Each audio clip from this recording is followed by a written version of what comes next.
Hi, I'm Shawn Armstrong. Welcome to Module 10 of the Biden crime family, Inside the Modern American Oligarchy. In this lesson, we're going to look at something less dramatic than a bank wire, but just as important. Paperwork, letters, subpoenas, requests to federal agencies.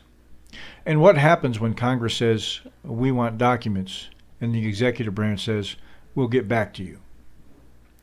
This module follows the chapters Letters. House Republicans request over a dozen transcribed interviews. Letter. House Oversight Committee requests NARA records. House Oversight Republicans, Biden family investigation. The course explains what these letters mean in plain English. The book prints the key letters so you can see exactly what was requested, who signed it, and how agencies responded. Let's start with the basics. When Congress investigates, it has two main tools for getting information. 1, letters. 2, subpoenas. Letters are the polite but serious version. A committee writes, Dear Attorney General, Dear Archivist of the United States, and says, we request these documents and we request these people for transcribed interviews or depositions. It's a formal request, but it's not yet a legal order. Subpoenas are the escalation. A subpoena says you are legally required to give us these documents or show up for this testimony on this date. Ignoring a subpoena has potential legal consequences and can trigger contempt fights. So the typical pattern is start with the letters in negotiation. If agencies stall, slow walk, or refuse, move to subpoenas and public pressure. Now, what about interviews and depositions? A transcribed interview is usually behind closed doors. Staff asks questions, the witness answers. A court reporter records everything. A deposition is more formal. It often comes with tighter rules, can be under oath, and is easier to use later in legal proceedings or in published reports. In the chapters you'll see in the book, House Republicans use letters to request over a dozen transcribed interviews from DOJ, FBI, and IRS officials who had a role in the Hunter Biden investigation. They want people inside the system to explain what happened and what didn't. Now, let's talk about NARA, the National Archives and Records Administration. NARA is where official government records go to live. Emails, memos, schedules, and many of the documents created when someone is Vice President of the United States. The House Oversight Committee sent a letter titled, in substance, Letter. House Oversight Committee requests NARA records revealing how then VP Biden mixed official government duties with family's influence peddling. In plain language, they were asking NARA for emails and records where then Vice President Joe Biden may have interacted with his son's business partners. Materials related to official trips, phone calls, and meetings that overlapped with known Biden family business activities. Any records that might show whether the Biden brand business and Biden's official duties were occupying the same calendar space, same trips, same flights, same events, same talking points. The Oversight Majority's theory is simple. If the Biden family was selling access, we should see footprints of that in the official record, emails, schedules, memos, and travel logs at NARA. So the NARA letter is not random fishing. It's targeted at moments where public office and private business might have overlapped. Next, the letters asking for more staff interviews from DOJ, FBI, and IRS.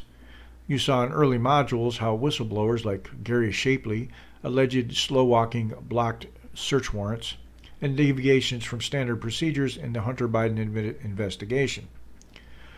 The Oversight Majority doesn't want just one or two testimonies. They want the people who drafted the memos, who said no to certain investigative steps, who handled the FD 1023, who decided that charges to pursue and when. That's why one of the book's chapters is Letters, House Republicans request over a dozen transcribed interviews related to DOJ, FBI, and IRS misconduct in Hunter Biden investigation. In plain language, those letters say we have frontline agents and supervisors saying this case was treated differently. We want to hear from the people above them, too. In their own words, on the record with a transcript, the idea is to build a chain of accountability. From the line agents and whistleblowers up through supervisors, U.S. attorneys, and Maine justice officials.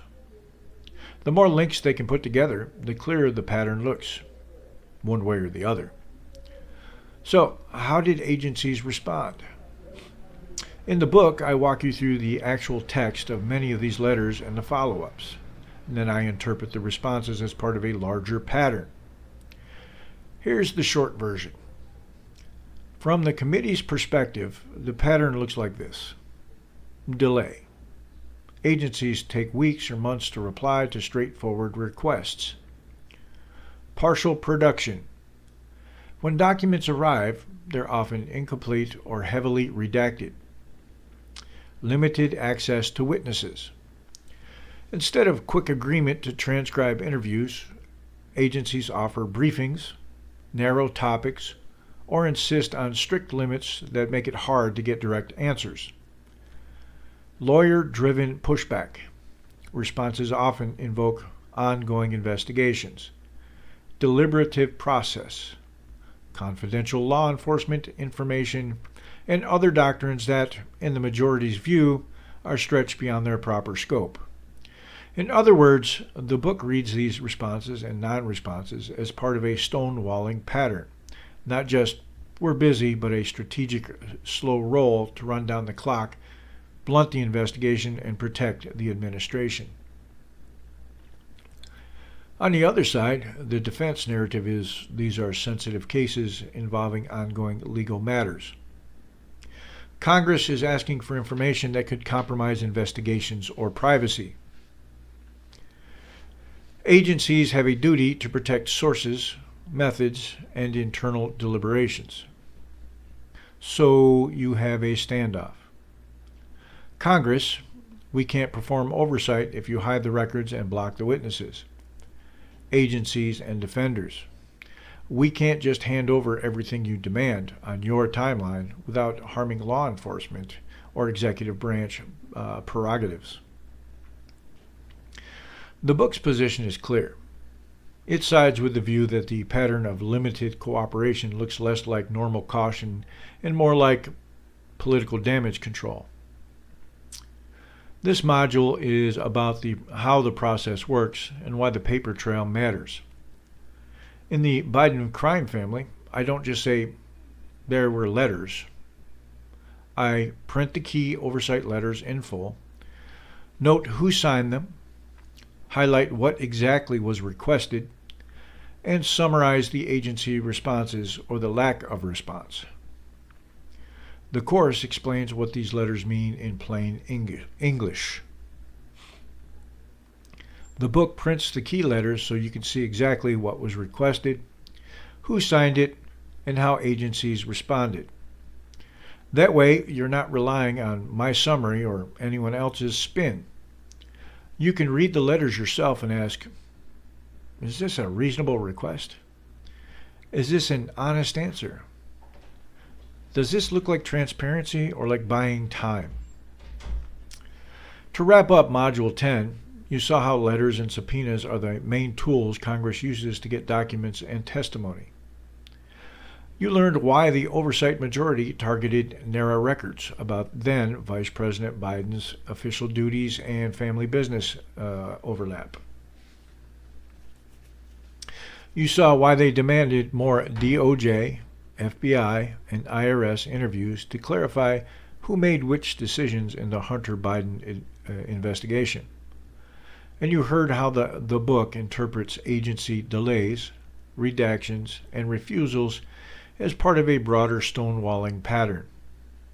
In the next modules, we'll start pulling everything together, documents, testimony, bank records, and letters, into one big picture. As always, If you want the primary documents, bank memos, and full transcripts, they're printed and explained in the Biden crime family. I'll see you in the next module.